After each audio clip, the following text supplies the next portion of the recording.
I'm going to explain to you how food processing drives disease and obesity like you're a 3-month-old. Let's go. First off, we have the holy grail of food, what wellness influencers, cutting board cucks as I often call them, love to focus on. This is what you should build 70 to 80% of your diet around. Unprocessed foods in their whole form.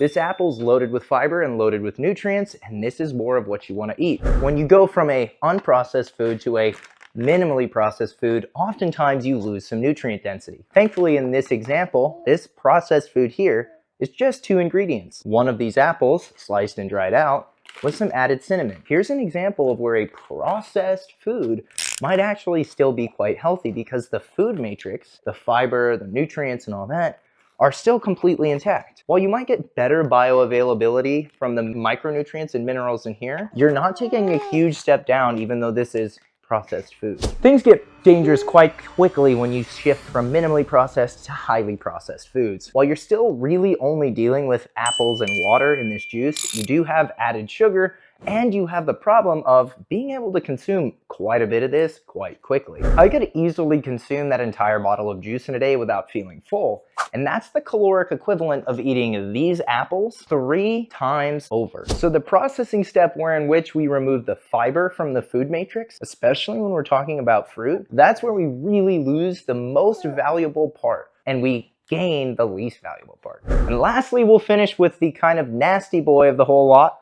ultra-processed foods. Yes, somewhere in these gummies you will find apple, but you'd have to get really far down a pretty long list of ingredients, many of which are high in sugar and weirdly enough, fat. And it's in that ultra processing where to apple juice concentrate, we add things like oils and sugars and binders that you get an 80-calorie unsatiating apple food-like product versus a very nutrient-dense fibrous whole foods product that also has 80 calories. One of these will fill you up, none of these will fill you up, and that, my friends, is how food processing can drive obesity, even when we start with something super healthy that we want to eat more of, like fruit.